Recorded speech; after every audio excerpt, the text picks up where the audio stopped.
Hi, welcome back to the Harpreet Singh Show. This is Tania's Truth Talk. Today I have an amazing guest for you. Her name is Kamals Dhillon. She is the author of The Black and Blue Sari, and this woman is such an inspiration to so many. I've seen her before and I've heard her story, and I'm so excited she is here today to share it with you. So Kamal, welcome to the show. I had seen you before. I got an email from somebody through the church that was circulating around, and I said to myself, I have to go and see this woman. And I went and I heard you speak, and I was just blown away at your story. It was so inspirational, but yet so painful to hear. And can you get a little bit more into about what you've been through in the past? And Right. My story, like you said, earlier, it's like a horror story. Yes. And it truly was. It was something that it was either live or die. And the only way you could live was emotionally fight.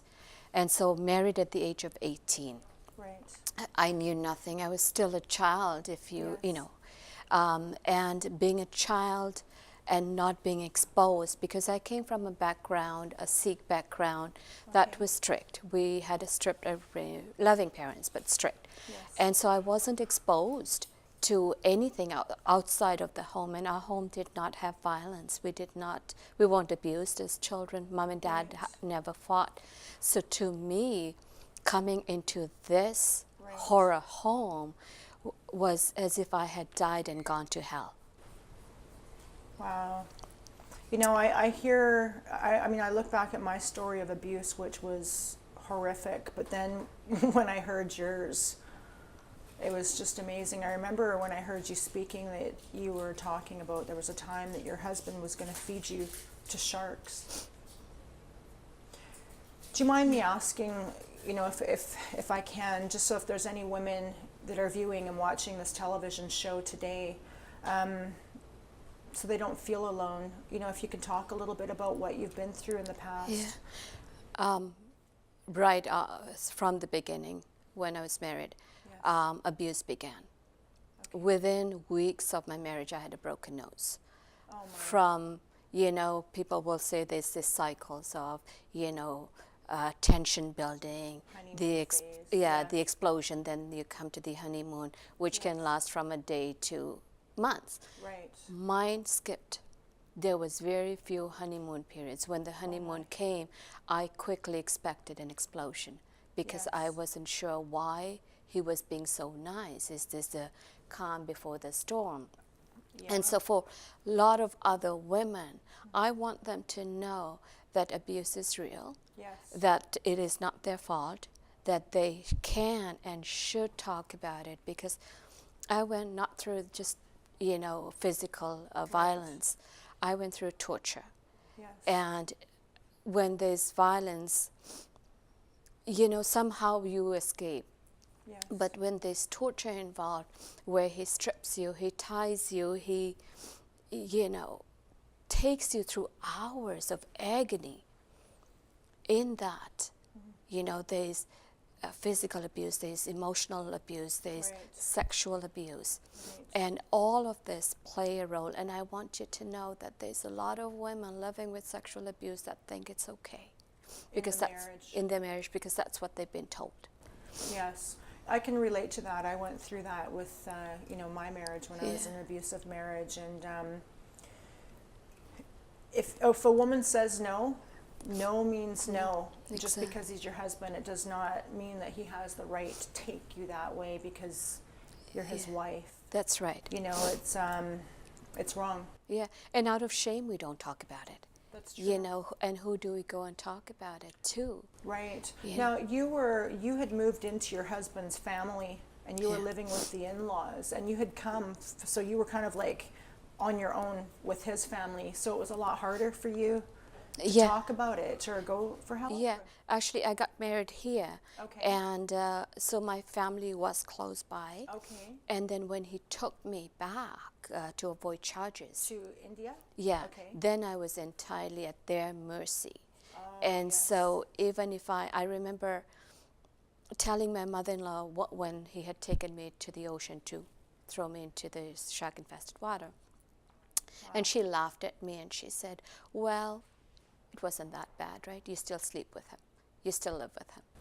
Oh, yeah. And so she had minimized my pain. Right. And I thought, I can't talk to anybody about it because, you know, in your mind, like somehow this twisted thinking comes, are you supposed to take this?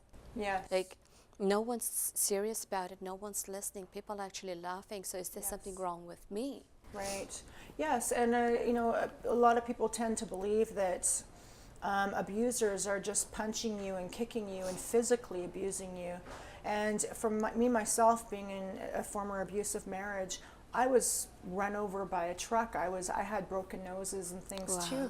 But in all honesty, the worst abuse for me was the mental, the psychological. Yeah. Would you say that too in your case too? Yes, because bones heal, but exactly. But this unseen, you know, things the abuse that you cannot see, it grows and it goes deeper and deeper. And in fact, in my workshops and in my talks, I demonstrate the power and the impact of the spoken words. And every day, if somebody tells you, Tania, you are so ugly, you are useless, you're good for nothing, and you know what? You start to believe it. And that's all you know. And you know, that's why the suicide rate is depression, the women live with stress. And it's not just women who are victims, there's men who are also victims of this, and children, elders. So you speak out now on, like, not just for battered wives, but battered elders, men too. Do many men come forward and talk of their abuse? That's right. They have. Must be even harder. Yes, I have had a lot of men come up, and in fact, in my audience, there's more men than women that are abused. No, that do attend. Some have told me that they are victims of domestic violence, but they weren't believed because they were the men, and you know, men don't not go through abuse. But in my so many years of talk and research, men have gone through pretty harsh stuff themselves. Yeah, I can see that for sure. Yeah.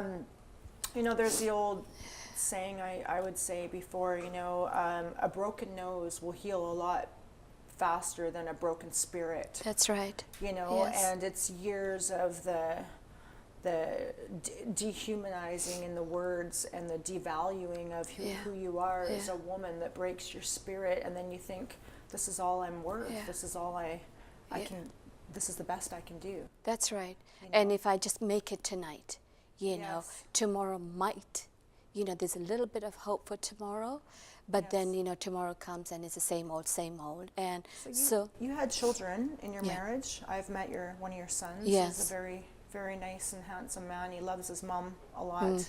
And I remember he told me, I asked him if he read your book. He said, I've never read it and I won't read it. It's just that painful for him. And you had your children with your husband. Would you say that that was part of what really gave you the extra fight, was the mama bear protecting her cubs? Yeah, I think when I looked into their eyes and all of a sudden I realized the fear in these children, especially my daughters, I thought, what if I'm not here tomorrow and these two little girls become his next victims? And so I knew at that time in my mid-20s that I had to fight. And I had to fight in such a way that he wasn't aware I was mentally fighting. Right. And I had to mentally fight myself to say, stay alive. Don't give up. So he was literally going to kill you. He wasn't actually going to kill me. He was driving me to the place where I would kill myself. So he would give me the tools, he would give me everything, drive me to the place and say, now jump. Or hand me the poison, bring it to my mouth and say, drink it.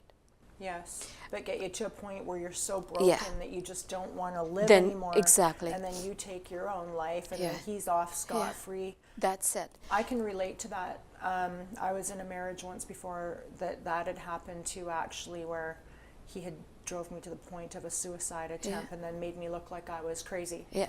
Right? Yeah, because they want to come out, clean. Yeah, they want to. And yeah. then benefit from the insurance She's money. crazy. And She's trying to take her life. Look Yeah. at what I have to deal with. yeah, And so this people is- have sympathy for him. Yes, that's what Yeah. happened in my Yeah. case too. I was so distraught. I Yeah. looked like the crazy one. Yeah. And he was Yeah. cool as a cucumber. And you So know this what? is a That's common what. thing. Yeah, and that's what abusers portray out there. Yes. That they are the ones that are the victims because they're such charmers outside. Yes. And we are the ones that are looking like, we're snobs, we don't talk, we don't make eye contact. Right. I can see that. So now you're starting to bring awareness into other forms of abuse. Yeah. So I'd really like to get into this after the commercial break and hear how the pivotal turn came in your life, because it's just so exciting to hear what the Lord has done in your life. Yeah. So we're sitting here with Kamal Dhillon, the author of The Black and Blue Story. Please tune in after the commercial break to hear her amazing story of redemption in Jesus Christ.